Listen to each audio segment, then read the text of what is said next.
नमस्कार मुलांनो, आज आपण इयत्ता 8वी मधील विषय विज्ञान भाग पाहणार आहोत। एका नवीन पाठाला आपण सुरुवात करणार आहोत। आजचा आपला नवीन टॉपिक आहे मुलांनो, आपला लेसन आहे ध्वनी आहे। आपल्या पाठाचं नाव असणार आहे ध्वनी आणि ध्वनी या माध्यमातून आपण पाहणार आहोत की ध्वनीची कशा प्रकारे निर्मिती होत आहे। तर ध्वनी म्हणजेच काय, की ध्वनीचे प्रसारण कशा माध्यमात होत आहे, ध्वनीचे स्तोत्र कोणते आहे या संबंधाची माहिती आपण या पाठामध्ये घेणार आहोत।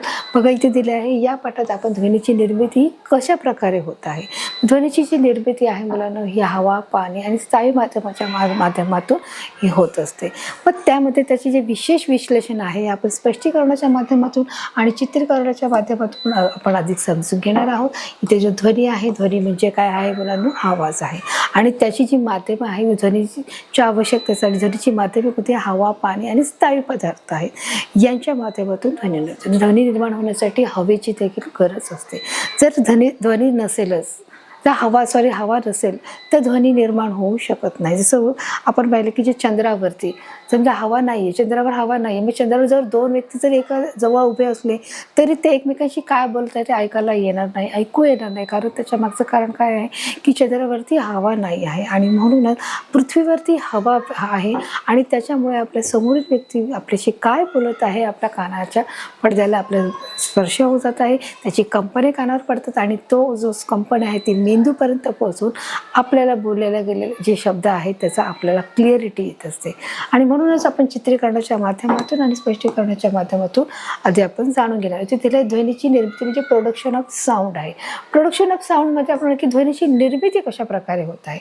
आता त्यांनी तुम्हाला बघा इथे काय दिलेलं आहे की हे जे आहे कंपनी आहे त्यांनी सांगितलं की एखादी समजा तार असेल किंवा एखाद्या आपण बघू शकतो तंतुवाद्य आहे की जे वाजल्यानंतर जे कंपनी निर्माण होतात की आपल्या बघा संगीत विद्यालयामध्ये देखील असे बरेच सारे असे इन्स्ट्रुमेंट आहेत की जे आपण ते वाजवल्यानंतर मग ते गिटार आहे, तंतुवाद्य आहे, हार्मोनियम आहे, त्यामुळे आपण पाहू शकतो की पियानो आहे। तर ते वाजल्यानंतर त्याच्यातून कंपने बाहेर पडतात आणि एक सुमधुर असं तिथे एक व्हायब्रेशन तयार होतं की एक छान असं संगीत तयार होतं। तर इथे त्यांनी दिले एखादी वस्तू कंप पावत असेल तर त्यापासून ध्वनीची निर्मिती होत असेल, एखादी वस्तू कंप पावत असेल तर त्याच्यापासून काय होत आहे, ध्वनी निर्माण होत आहे। मग आपण एक छोटंसं सिंपल उदाहरण घेणार आहोत। ते कोणतं की एखाद्या आपण समजा किचनमध्ये गेलो आणि आपल्याला एखादी वस्तू हवी असेल, आई गपचूप झोपल्यावर तुम्ही देखील बघा एखादं म्हणा लाडवाचा डबा असेल किंवा एखादा खाद्यपदार्थ असेल जो तुम्हाला आवडत असेल तर तो तुम्ही घेण्यासाठी किचनमध्ये गेलात आणि जर त्याचं झाकण उघडलं तर ते समजा ते चुकून खाली फरशीवर पडलं तर त्याचा आवाज होतो बघा आणि तो जो आवाज आहे तो बेडरूमपर्यंत किंवा हॉलपर्यंत अगदी सहज मोठ्या प्रमाणामध्ये तो आवाज सहज ऐकायला येत असतो आणि मी त्याच्यावर कळते की अरे काहीतरी किचनमध्ये पडलेलं आहे। म्हणजेच ते झाकण आहे ते काय होत आहे, कंप पावत आहे आणि कंप पावल्यामुळे त्याचा आवाज निर्माण होत आहे। मग तीच इथे जी परिस्थिती आहे बघा त्यांनी की एखादी वस्तू जर कंप पावत असेल तर त्यापासून ध्वनीची निर्मिती होऊ शकते। मग त्याचप्रमाणे डब्याचं झाकण खाली पडलंय तर ते खाली पडल्यानंतर ते असं गोल गोल फिरत राहतं, खाली जाऊन वर येतं आणि ते बरं गोल गोल फिरून पुन्हा ते मूळ स्थितीमध्ये म्हणजे ते शांत होतं। म्हणजे जोपर्यंत ते फिरत आहे म्हणजेच ते कंप पावत आहे आणि कंप पावत आहे म्हणून त्याचा आवाज येत आहे। इथपर्यंत क्लिअर आहे मुलांनो? चला आता आपण पुढे जाऊया। आपण पाहिले की एखादी वस्तू जे कंप पावत असेल तर त्यापासून ध्वनीची काय होत आहे, निर्मिती होऊ शकते। मग अशा कंपनामुळे ध्वनी कसा निर्माण होतो हे आपण उदाहरणाद्वारे समजू। मग कसं काय ते कंपनी निर्माण होतात त्याच्यासाठी तुम्हाला एक एक्झाम्पल इथे दिलेले आहे बघा। आता इथे त्यांनी दिलं आहे की एक नादकाटा एक आधार व दोन भुजा असलेल्या धातूपासून बनवलेला आहे। जो एक नादकाटा आहे इथे काय आहे 512 दिलेले आहे, हा भुजा आहे आणि आधार आहे। नादकाटा एक आधार व दोन भुजा आहेत त्याला बघा, एक हाताला पकडायला जे हँडल आहे आणि इथे त्याला दोन भुजा इथे दिलेल्या आहेत असलेल्या धातूपासून हा बनलेला आहे बघा। तर अशा प्रकारे एक आपण त्यांनी उदाहरणाच्या मार्फत आपण समजून घेणार आहोत की कशा प्रकारे जो आवाज निर्माण होत आहे। मग नादकाठाच्या सभोवतालच्या हवेची स्थिती दाखवण्यासाठी उभ्या रेषेचा वापर केला जात आहे। आता इथे ह्या ज्या उभ्या रेषा आहेत त्या उभ्या रेषेचा इथे त्यांनी वापर केलेला आहे। इथे उभ्या रेषेमधील अंतर समान आहे याचा अर्थ हवेतील वायूचे रेणू हे एकमेकांपासून सरासरी सारख्याच अंतरावर आहेत। आता इथे काय झालेलं आहे की बघितलं की ते इथे उभ्या ज्या रेषा तिथे दाखवलेल्या आहेत त्या उभ्या रेषा कशा आहेत, समान आहेत। समांतर रेषा कळतात की जे एकमेकांच्या समोर आहे बघा। आता इथे त्यांनी सांगितले की समान रेषा आपण कधी म्हणतो की ज्या ज्याचं सारखं अंतर आहे त्या सारख्या अंतराला काय म्हटलं गेलं आहे, समान रेषा म्हटलेलं आहे. बघा इथे दिलं अंतर समान आहे, इथे अंतर समान आहे. याचा अर्थ हवेतील वायूचे जे रेणू आहेत की जे हवा आहे ही ते काय आहे, हवा आहे. मग हवेमध्ये काय आहेत, अणू आणि रेणू आहे. मग रेणू हे एकमेकांपासून सरासरी या सारख्याच मापाच्या अंतरावर आहेत, कमी जास्त अंतरावर आहेत, कारण याच्या ज्या रेषा जर समान आहेत तर साहजिकच या हवेमध्ये असलेले जे रेणू आहेत ते देखील सरासरी सारख्याच अंतरावर आपल्याला आढळून येणार आहे. इथपर्यंत क्लिअर आहे मुलांनो? हे समजलंय की अशा प्रकारे जे हवेतील जे रेणू आहे ते देखील हे सारख्या रेषा असल्यामुळे त्याचे जे अंतर आहे ते देखील एकमेकांपासून सरासरी सारख्याच अंतरावर आहे. तर बघा अशा प्रकारे जे तुम्हाला इथे दिसत आहे, त्यामुळे हवेचा सरासरी दाब हा A, B आणि C या तिन्ही ठिकाणी सारखाच आहे. आणि साहजिकच जो हवेचा दाब आहे अ, ब, क म्हणजे हे 3 रेषा दाखवलं होतं बघा, की आपण चित्रामध्ये पाहिलं होतं. बघा हे जे चित्र आहे की अ, ब, क अशा 3 आहे. तर याचा जो समांतर रेषाच्या मध्ये की ही जी लाईन आहे ही देखील समांतर आहे, ही मोठी लाईन काढली ही देखील समांतर आहे, ही जवळजवळ आहे तरी समांतर आहे, ही जास्त मोठी आहे तरी समांतर आहे. म्हणजे अ, ब, क म्हणजे आपण एक भुजा घेतली, त्याचे एक लाकडी सळी घेतली, त्याच्या 2 भुजा काढल्या. याचा जरी शेप वेगळा असला तरी सुद्धा याचे जे एक नादकाठाच्या हवेची जी स्थिर आहे म्हणजे इथे दाखवले आहे की याच्या ज्या रेषा आहेत त्या कशा आहेत, ते समांतर आहे आणि समांतर असल्यामुळे त्यांनी सांगितलेलं आहे. इथे उभ्या असलेल्या रेषेमधील अंतर समान आहे आणि अंतर समान असल्यामुळे त्यातल्या हवेतील जे रेणू आहेत ते एकमेकांपासून देखील सारख्याच अंतरावर असणार आहे. मग तिघांचं अ, ब, क कारण तिथे जे रेषा आहेत त्या समान आहेत, त्यामुळे हवेचे सरासरी दाब A, B आणि C या तिन्ही ठिकाणी साहजिकच एका असणार आहे, समान अंतरावरती तिथे असणार आहे. इथे तुम्हाला बघा चित्राच्या माध्यमात दिसत आहे. आधाराच्या मदतीने नादकाटा कडक रबरी तुकड्यावर आपटल्यावर भुजाकंप पावायला सुरुवात होते. मग आधाराच्या मदतीने म्हणजे हा जो आधार काटा आहे तो आपण आधाराच्या मदतीने काय केलं, कडक रबरी तुकड्यावर आपटला. तो तुकड्यावर आपटल्यावर काय होते, भुजाकंप पावायला सुरुवात होते. आता साहजिकच आहे बघा, फार पूर्वी जेव्हा शाळा असायच्या गावामध्ये, खेडेगावामध्ये, तेव्हा जर शाळा सुटायच्या वेळेस एक लोखंडी घंटा असायची त्याच्यामध्ये की ती वाजवण्यासाठी, की ती वाजल्यानंतर ती कंप पावायची आणि मग नंतर ते सगळ्या शाळेतल्या सर्व वर्ग खोल्यामध्ये त्याचा आवाज जायचा. म्हणजे ते इतक्या मोठ्या प्रमाणामध्ये तो ध्वनी निर्माण व्हायचा. म्हणजे हवेचा त्याच्याशी संपर्क येऊन ध्वनी निर्माण होत आहे.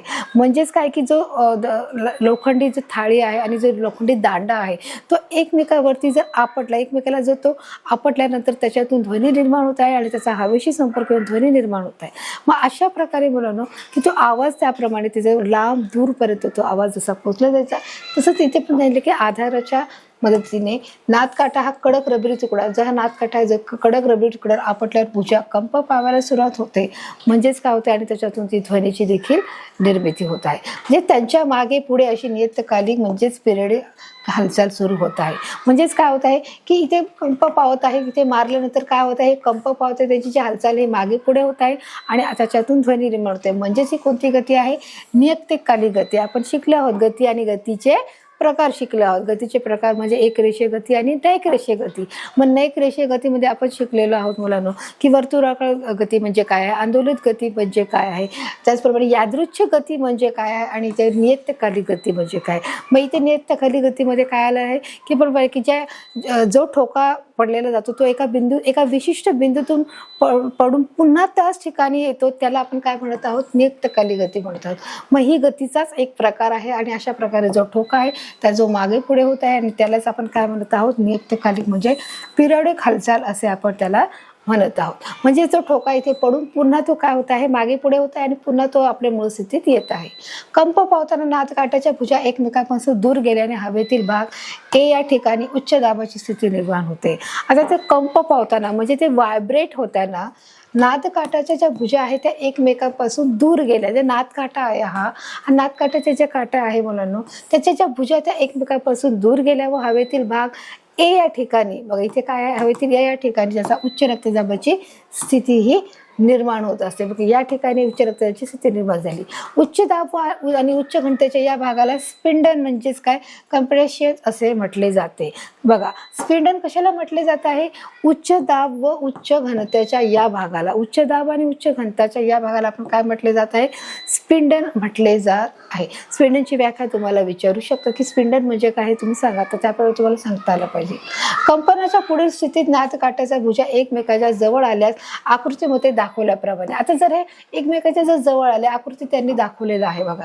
बघा इथे दिले कंपनाच्या पुढील स्थितीत नादकाट्याच्या ज्या भुजा आहेत, म्हणजे ह्या ज्या भुजा आहेत एकमेकांच्या जवळ आल्यास आकृतीमध्ये दाखवल्याप्रमाणे. आता ह्या भुजा बघा, हे लांब गेले आणि हे जवळ आलेले आहे.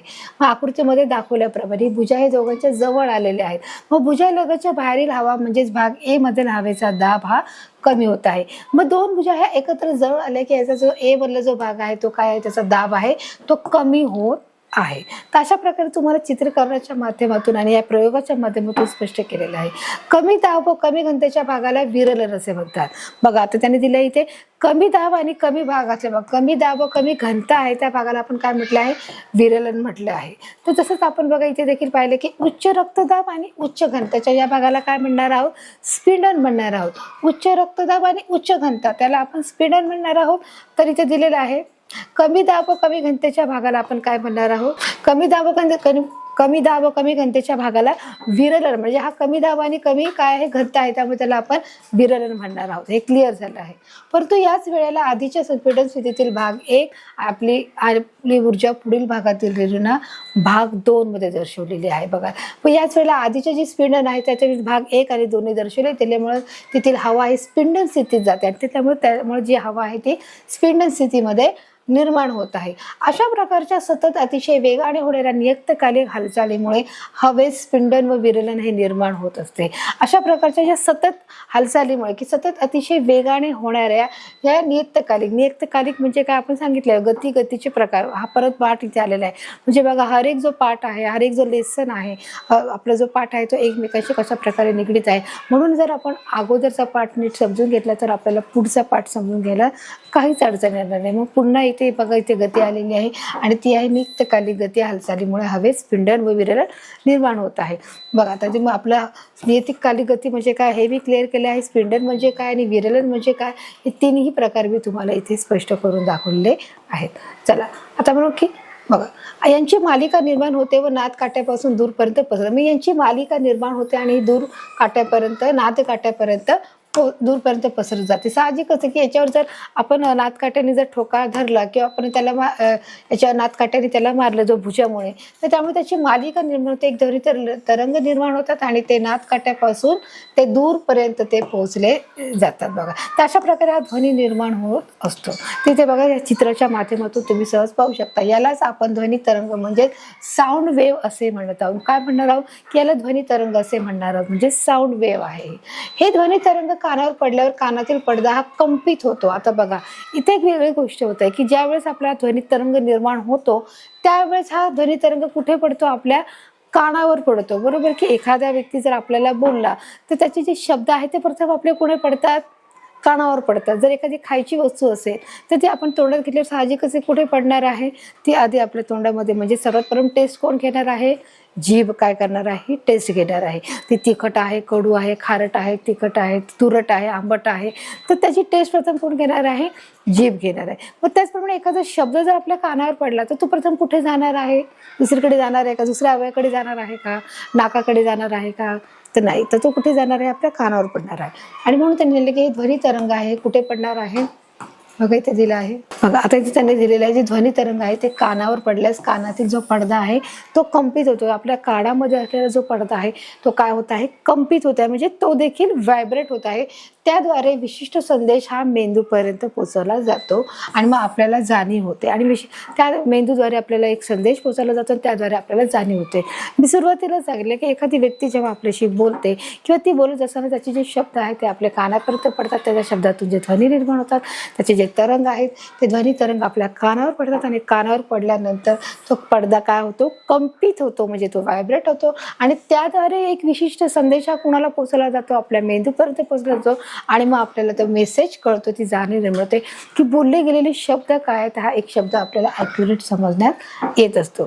तर अशा प्रकारे जे ध्वनी लहरीचे जे कार्य आहे की जे ध्वनी कसा आपल्याला ऐकायला येत आहे याचं त्यांनी इथे एक्सप्लेनेशन दिलेलं आहे की ध्वनी तरंग कानावर पडतात, त्याचे एक मेंदूपर्यंत ते भाग जातात, मेंदूपर्यंत ते विशिष्ट परंतु एक मेंदूपर्यंत तो संदेश पोहोचवला जातो. आता आपल्याला नेक्स्ट आहे ध्वनी प्रसारण आणि माध्यम, म्हणजे प्रोपॅगेशन्स ऑफ साऊंड अँड मीडियम आहे, की ध्वनीचं प्रसारण आणि त्याचं माध्यम काय आहे हे आता आपल्याला जाणून घ्यायचं आहे. आता आपला हा नेक्स्ट टॉपिक आपण इथे पाहत आहोत की कशा प्रकारे ध्वनीचं प्रसारण होत आहे. बघा, आता त्याने मी जसं तुम्हाला सुरुवातीला सांगितलं, ध्वनीचं प्रसारण हवा, पाणी आणि जे स्थायू पदार्थ आहे त्याच्या माध्यमातून ध्वनीचं प्रसारण होत आहे. बघा, इथे देखील त्यांनी ते सांगितले, हवा, पाणी आणि स्थायू सारख्या एखाद्या माध्यमातून लहरीच्या रूपाने प्रवास करून ध्वनी आपल्या कानापर्यंत पोहोचवला जातो. की या 3 गोष्टी अतिशय महत्त्वाच्या आहेत. जर ध्वनीचं जर प्रसारण करायचं असेल तर बघा इथे काय दिलेलं आहे. बघा, जे हवा आहे, पाणी आणि स्थायू, ह्या 3 गोष्टी आहेत. यासारख्या एखाद्या माध्यमातून जे लहरीच्या रूपातून, जे लहरीच्या कंप्रेशन जे निर्माण होतं, जे वेव्ह निर्माण होतात, तो प्रवास करून ध्वनी आपल्या कानापर्यंत पोहोचला जातो. म्हणजे जे कंपन तयार निर्माण होतात ते कंपनी आपल्या कानापर्यंत पोहोचले जातात. त्याने एक विशिष्ट संदेश देखील आपल्याला त्याच्या माध्यमातून मिळत असतो. तर इथपर्यंत क्लिअर आहे की जो ध्वनीचे जे माध्यम आहेत ते कोण आहेत, हवा, पाणी आणि स्थायू सारखे जे पदार्थ आहेत हे प्रवास करून आपल्या कानापर्यंत, ध्वनी आपल्या कानापर्यंत पोहोचवला जातो. ध्वनीच्या बघा इथे दिले आहे, निर्मितीसाठी व प्रसारासाठी हवेसारख्या माध्यमाची आवश्यकता असते. हे देखील मी सांगितलं, जर ध्वनीची निर्मिती करायची असेल तर हवा हे एक उत्तम माध्यम आहे, की हवा हे असणं, माध्यम हे असणं फार गरजेचं आहे. जर ज्या ठिकाणी हवा नाही त्या ठिकाणी हे ध्वनी निर्माण होऊ शकत नाही आहे. म्हणून ध्वनीच्या निर्मितीसाठी व प्रसारणासाठी हवेसारख्या माध्यमाची आवश्यकता असते व हे प्रयोगाने सिद्ध करता येते. म्हणजे एक प्रयोग करून, एक एक्सपेरिमेंट करून हे आपण प्रूफ करू शकतो की ध्वनीसाठी आपल्याला हवेची गरज आहे. मग आता त्यांनी बघा इथे प्रयोग दिला आहे, ध्वनी प्रसारण आणि माध्यम दिलं आहे. प्रयोगाची रचना आकृतीमध्ये दाखवली आहे. काय दाखवली आहे की इथे तुम्हाला एक काचेची बरणी घेतलेली आहे. बघा, इथे काचेची एक हंडी आहे व विद्युत घंटी आहे आणि इथे निर्वात काय आहे, पंप आहे. दिसतंय मुलांना. आता आपल्याला हे आपण साधन घेतलेले आहे, त्याच्यात काय करायचं आहे बघा. या रचनेत काचेची एक हंडी सपाट पृष्ठभागावर ठेवून एका मार्फत ही हंडी एका निर्वात भागाला जोडायची. ही सपाट पृष्ठभागावर ठेवायची आहे. ती असं जे खडबडीत भागावर किंवा खडबडीत पृष्ठभागावर ठेवायची नाही. ती कशी ठेवायची आहे, एका सपाट पृष्ठभागावर ठेवून एका नळीमार्फत ही हंडी एका निर्वात, म्हणजे जी त्याच्यामध्ये काहीच नाही टाकायचं आपल्याला, ती कशी आहे, ती निर्वात आहे आणि त्याच्यामुळे त्याच्या एक पाईप टाकायची व निर्वात पंपाच्या सहाय्याने ती जोडलेली असते. अशा प्रकारे ती पंपाच्या सहाय्याने काय केलेली आहे बघा, इथे चित्रामध्ये तुम्ही पाहू शकता. ही काय आहे, निर्वात पंप आहे. निर्वात पंपाच्या सहाय्याने आपण हंडीतील हवा बाहेर काढू शकतो.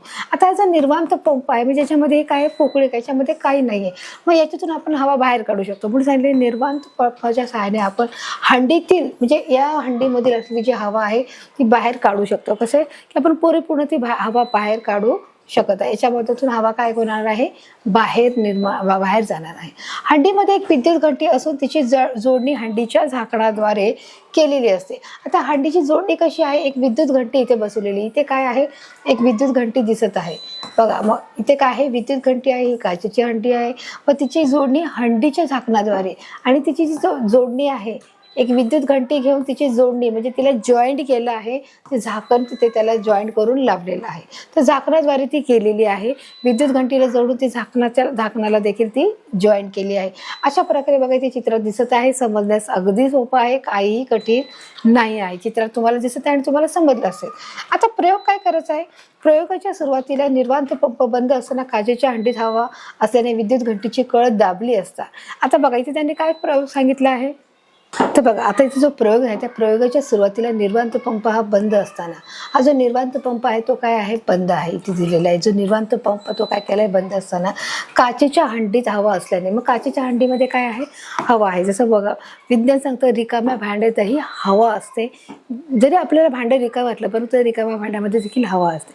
मग ती हवा असल्यामुळेच जे आपण चपाती म्हणा किंवा भाकरीचा तुकडा म्हणा, पाव म्हणा, तो ठेवल्यावर त्याच्यावरती देखील बघा काही दिवसांनी बुरशीच असते. म्हणजेच काय आहे, प्रूफ झालेलं आहे की जे रिकाम्या भांड्यातही हवा असते. त्याचप्रमाणे इथे देखील आता की जो निर्वात पंप आहे तो बंद असताना देखील काय आहे, तिथे काचेच्या हंडीमध्ये हवा असल्याने विद्युत घंटीची कळ ही दाबली. जर विद्युत घंटीची कळ दाबली तर तिचा आवाज हंडीच्या बाहेर ऐकू येईल. तर त्याच्यामध्ये हवा आहे आणि म्हणून जर तो विद्युत घंटी दाबली तर काय होणार आहे, त्या हंडीमधून आवाज हा बाहेर ऐकायला येणार आहे. तिचा जो आवाज आहे हंडीच्या बाहेर ऐकायला येईल असं त्यांनी बघा इथे दिलंय. निर्वात पंप सुरू केल्यास हंडीतील हवेचे प्रमाण प्रमाण होत जाईल. परंतु निर्वात पंप हा सुरू ठेवला आहे. बघा त्यांनी सांगितलंय जर निर्वात पंप हा सुरू ठेवला, जर चालू ठेवला असेल तर काय होणार आहे, त्याची जो हवा आहे ती त्याचा हवेचा दाब हा कमी होणार आहे. प्रयोगाच्या सुरुवातीला निर्वात पंप बंद असताना काचेच्या हंडीत हवा असल्याने विद्युत घंटीची कळ दाबली असता. बघा त्यांनी ते दाखवलेलं आहे. तर बघा निर्वात पंप सुरू केल्यास हंडीतील हवेचे प्रमाण हे कमी कमी होत जाईल. जर निर्वात पंप सुरू केला तर हंडीतील हवेचे प्रमाण हे काय होणार आहे, कमी कमी होत जाणार आहे. तर अशा प्रकारे इथे बघायचे एक पंप आहे, तर निर्वात पंपाची होणार ते पातळी कमी कमी होत जाणारी हवा आहे, त्याच्यातील हवाची दाब आहे तो कमी होणार आहे. निर्वात पंप बराच वेळ चालू ठेवल्यास हंडीतील हवा खूपच कमी होईल आणि खूप वेळ जर चालू ठेवलं तर त्याच्यात काय होणार आहे, ती हवा खूपच कमी होणार आहे. अशा वेळी विद्युत घंटीचा आवाज अत्यंत क्षीण असा ऐकू येईल आणि अशा वेळेस त्याचा घंटी जरी आपण किती वेळ जर विद्युत घंटा वाजवली तरी त्याचा आवाज हा खूप क्षीण येईल, म्हणजे खूप बारीक आवाजामध्ये त्याचा आपल्याला ऐकायला येणार आहे. अशा प्रकारे अशा विद्युत घंटेचा आवाज अत्यंत क्षीण म्हणजे अत्यंत बारीक प्रकारामध्ये आपल्याला ऐकायला येणार आहे. या प्रयोगावरून असे सिद्ध होते की ध्वनीच्या निर्मितीसाठी व प्रसारणासाठी माध्यमाची आवश्यकता असते. मग या प्रयोगावरून सिद्ध झाले की जर आपल्याला हवा असेल तरच आवाज ऐकायला येणार आहे, तो त्याच्यामुळे जर हवा नसेल तर आपल्याला ऐकायला येणार नाही. मात्र त्यांनी दुसरं उदाहरण घेतले, चंद्रावर हवा नसल्याने चंद्रावर गेलेला 2 अंतराळ अगदी एकमेकांच्या जवळ जरी उभं राहून बोलले तरी मात्र त्यांना आवाज ऐकायला येणार नाही. त्यांनी सांगितले की जर चंद्रावर ते 2 व्यक्ती जर गेले आणि तिथून जर ते त्यांच्या जवळ जरी उभं राहिले तरी त्यांना एकमेकांचा आवाज ऐकू येणार नाही, ते बोलणे ऐकू येत नाही. जरी ते बाजूला उभे आहेत आणि ते एकमेकांशी चर्चा करतायत, डिस्कशन करतायत, पण तरी देखील मुलांनो त्यांना हा तो आवाज ऐकू येणार नाही. त्याचं कारण काय की चंद्रावरती काय नाही आहे, हवा नाही आहे आणि हवा नसल्यामुळे त्यांचं जे काही बोलणं आहे ते मात्र ऐकायला येत नाही आहे. तर अशा प्रकारे बघा चंद्राचं देखील त्याने एक दुसरं उदाहरण एक्झाम्पल दिलं आहे. ध्वनी प्रसारणासाठी आवश्यक माध्यम 2 अंतराळमध्ये नसल्याने त्यांच्यामधील माध्यमामार्फत होणार आहे. बघा आता त्यांनी सांगितले की ध्वनी प्रसारणासाठी आवश्यक माध्यम काय आहे, हवा आहे, परंतु ध्वनी प्रसारणासाठी आवश्यक माध्यम 2 अंतराळामध्ये नसल्याने की जर ध्वनी प्रसारणामध्ये हवा नसल्याने त्याचे ते 2 अंतराळामध्ये जे माध्यम हवा नसल्यामुळे काय होणार आहे, त्यांच्यामध्ये माध्यमामार्फत होणारे जे संभाषण आहे, जे बोलणे आहे ते एकमेकांना ऐकू येत नाही. त्यामुळे ध्वनी प्रसारण देखील हा अजिबात होऊ शकत नाही आणि त्यामुळे ते काय बोलतात ते समजत नाही. त्यामुळे ते अंतराळवीर भ्रमणध्वनीसारखे तंत्रज्ञानाचा वापर करून एकमेकांशी संवाद साधत असतात. मग एक विशिष्ट प्रकारचं जे उपकरण आहे त्याच्या मार्फत ते एकमेकांशी संवाद साधण्याचा प्रयत्न करत असतात की जेणेकरून जे काही त्यांचं रिसर्च असेल की जो काही त्यांचा एक्सपेरिमेंट असेल त्या संदर्भात बोलण्यासाठी त्यांना एका विशिष्ट उपकरणाची मदत घेणं गरजेचं आहे आणि त्याच्या माध्यमातून ते एकमेकांशी संवाद साधण्याचं काम करत असतात. बघा इथे तुम्हाला दिसत आहे की कितीतरी प्रकारचे त्यांनी सगळ्या गोष्टी त्यांनी परिधान केलेल्या आहेत आणि त्या गोष्टी त्यांना तिथे चंद्रावरती असणं गरजेचं आहे. भ्रमणध्वनीमध्ये वापरण्यात येणाऱ्या विशिष्ट लहरींना प्रसारण्यासाठी कुठल्याही माध्यमाची गरज नसते.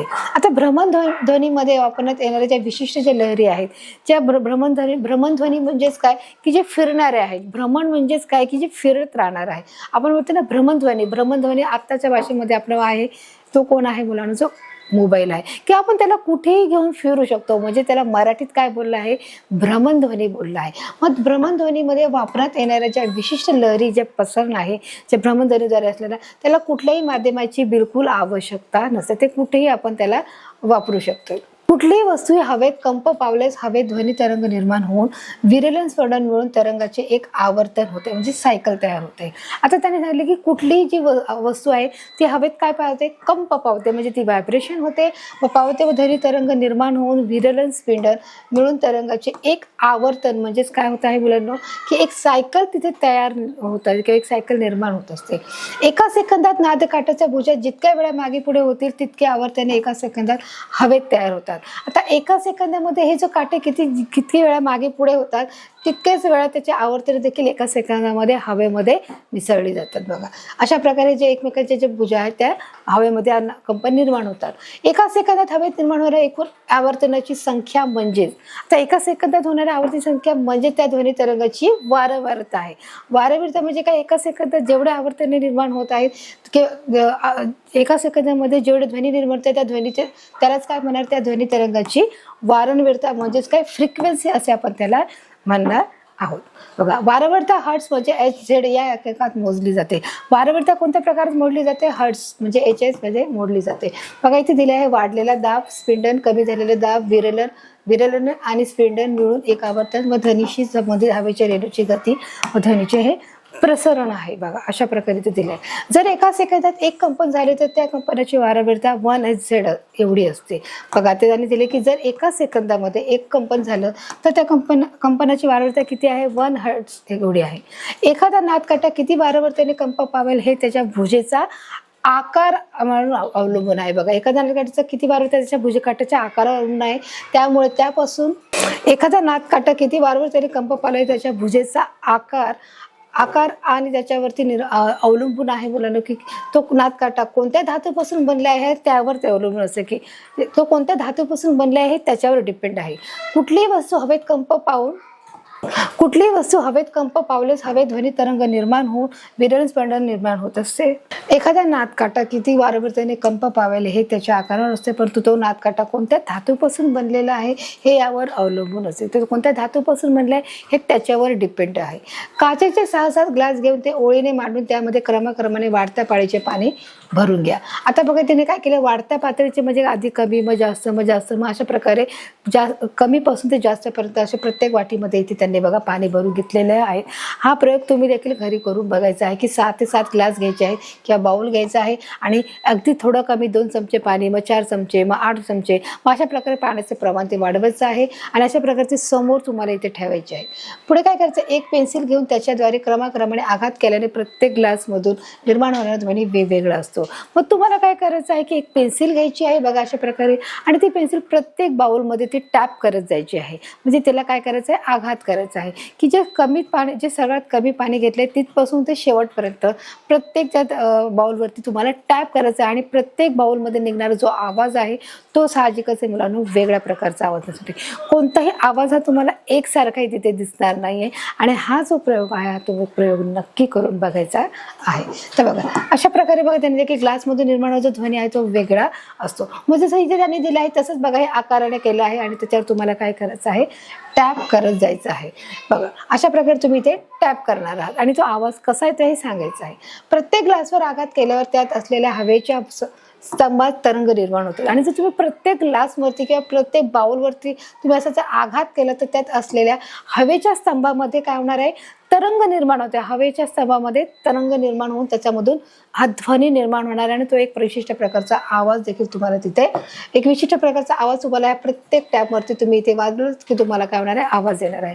हवेच्या स्तंभाच्या उंचीनुसार त्या तरंगाची वारंवारता बदलते. हवेचा जसा स्तंभ असेल त्याप्रमाणे त्याची जी उंचीनुसार काय होणार आहे, त्या तरंगाची म्हणजे त्या व्हायब्रेशनच्या मुलांना वारंवारता ही बदलत जाणार आहे. तर अशा प्रकारे तुम्ही हा प्रयोग मुलांना करून बघायचा आहे. बघा आता त्यांनी दिलं आहे प्रत्येक ग्लासात पाण्याची पातळी वेगवेगळी असल्याने त्यामधील हवेच्या स्तंभाची उंची ही वेगळी असते. साहजिकच आहे प्रत्येक ग्लासामध्ये पाण्याची आपण जितकं पाणी टाकलं त्याची पातळी जेवढी असणार आहे त्यामुळे त्याचा आवाज आहे तो देखील वेगळा असणार आहे.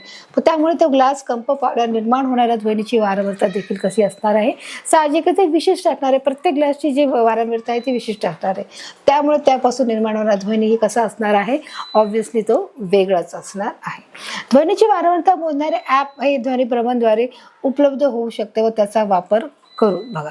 तर ध्वनीची जी वारंवारता मोजणारे काय आहे, एक ॲप आहे. मग त्या ॲपवर वारंवारता मोजून लागणारे वेगवेगळ्या ग्लासापासून निघणारी ध्वनीची वारंवारता ही आपण मोजू शकतो. तर अशा प्रकारे आपण बघा त्या ग्लासची देखील आपण काय करणार आहेत, वारंवारता मोजणारे ध्वनीची वारंवारता मोजणारे ॲप भ्रमणध्वनीद्वारे उपलब्ध होऊ शकते व त्याचा वापर करून त्यांनी सांगितले वेगवेगळ्या ग्लासापासून निघणाऱ्या ध्वनीची वारंवारता ही आपण मोजू शकतो.